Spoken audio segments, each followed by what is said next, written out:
ಇನ್ನು ಕಾಂಗ್ರೆಸ್ನಲ್ಲಿಯೂ ಕೂಡ ಬಣ ಬಡಿದಾಟ, ಆಂತರಿಕ ಕಲಹ ತಾರಕಕ್ಕೇರ್ತಾ ಇದೆ. ಈ ನಡುವೆ ಎಐಸಿಸಿ ನಾಯಕರನ್ನ ಭೇಟಿಯಾಗೋದಕ್ಕೆ ಸಿಎಂ ಆಪ್ತರು ಮುಂದಾಗಿದ್ದಾರೆ. ಸಿಎಂ ಆಪ್ತರಿಂದ ಎಐಸಿಸಿ ನಾಯಕರ ಭೇಟಿ ಮುಂದುವರೆದಿದೆ. ಎಐಸಿಸಿ ಅಧ್ಯಕ್ಷ ಮಲ್ಲಿಕಾರ್ಜುನ ಖರ್ಗೆರನ್ನ ಸಚಿವರು ಭೇಟಿಯಾಗಿದ್ದಾರೆ. ಸಚಿವ ಜಮೀರ್ ಅಹಮದ್, ಸಿಎಂ ಸೆಕ್ರೆಟರಿ ನಸೀರ್ ಭೇಟಿಯಾಗಿದ್ದಾರೆ. ಬೆಂಗಳೂರಿನ ಸದಾಶಿವ ನಗರದ ಖರ್ಗೆ ನಿವಾಸದಲ್ಲಿ ಮಲ್ಲಿಕಾರ್ಜುನ್ ಖರ್ಗೆ ಅವರನ್ನ ಭೇಟಿ ಮಾಡಿದ್ದಾರೆ.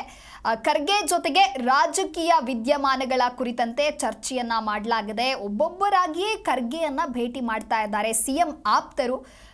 ಜಾರಕಿಹೊಳಿ, ರಾಜಣ್ಣ, ಪರಂ ಬಳಿಕ ಇದೀಗ ಜಮೀರ್ ಅಹಮದ್ ಕೂಡ ಭೇಟಿ ಮಾಡಿದ್ದಾರೆ.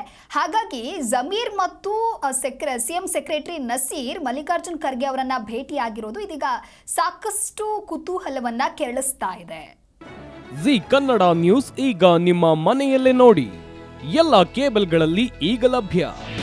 ನಿಮ್ಮ ನೆಚ್ಚಿನ ಜಿ ಕನ್ನಡ ನ್ಯೂಸ್ ಈಗ ಸನ್ ಡೈರೆಕ್ಟ್ ನಲ್ಲಿ number 292, Tata Play number 1664, Jio TV number 1334, NXT digital number 30, N cable number 30, City Networks 51, U digital number 162, GTPL number 17, Rockline Telecommunications number 42, Shri Basaveshwara cable number 168, rural cable network 60, Vinayaka digital 57, Abhishek cable 821, City channel 53, Siddeshwara cable network 57, ವಿ4 digital Infotech 628, Surya digital networks 53, Gajanan digital number 836, Malnad Infotech Private Limited number